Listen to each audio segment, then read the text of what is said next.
Senator Cardozo. Thank you, Madam Speaker. I'm pleased to mark today the 35th anniversary of the Canadian Multiculturalism Policy, or the Act rather, that was passed in the summer of 1988.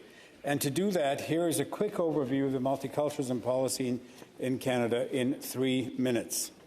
When the Royal Commission on Bilingualism and Biculturalism reported in 1969, they recommended a bilingualism policy and that the contribution of the other ethnic groups needed to be addressed.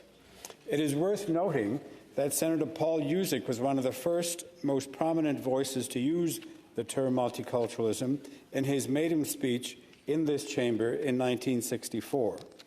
So, in response to the By and By Commission report, Prime Minister Pierre Trudeau announced the multiculturalism policy in October 1971, the first of its kind in the world. It was designed to create a policy of multiculturalism in a bilingual framework. While the policy began focusing more on cultural aspects, it moved into social policy and anti-racism in the early 1980s. The multiculturalism minister of the day, Jim Fleming, also launched the first parliamentary committee on racism that issued its groundbreaking report in 1983 entitled Equality Now.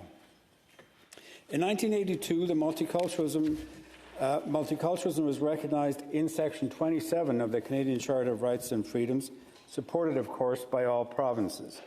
And it is noteworthy that other clauses recognize key relevant issues such as equality, affirmative action, and freedom of religion. In 1984, the Trudeau government introduced the first version of the Canadian Multiculturalism Act, which was then reintroduced and expanded and passed by the Mulroney government in 1988 under the leadership of his multiculturalism minister, Jerry Wiener.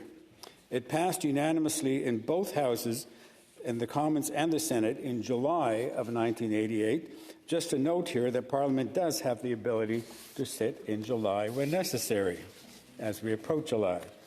Over the years, the policy has grown with other notable ministers, including Stan Haydash, David Crombie, Jack Murtagh, David Cullinan, Hedy Fry, Jean Augustine, Jason Kenney, and the current minister, Ahmed Hussein.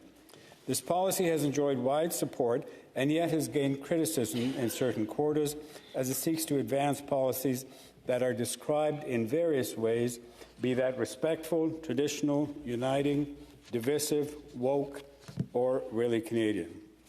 As we mark the 35th anniversary of this policy, it is a good time to think about how it has helped define who we are as a country and where we go next as it aims to advance respect and combat racism. In closing, a shout out to my personal mentors, Ministers Fleming, Wiener, Augustine, and Fry. All these parliamentarians have made a difference and served Canada with distinction, each advancing one of the most quintessential Canadian policies. Thank you.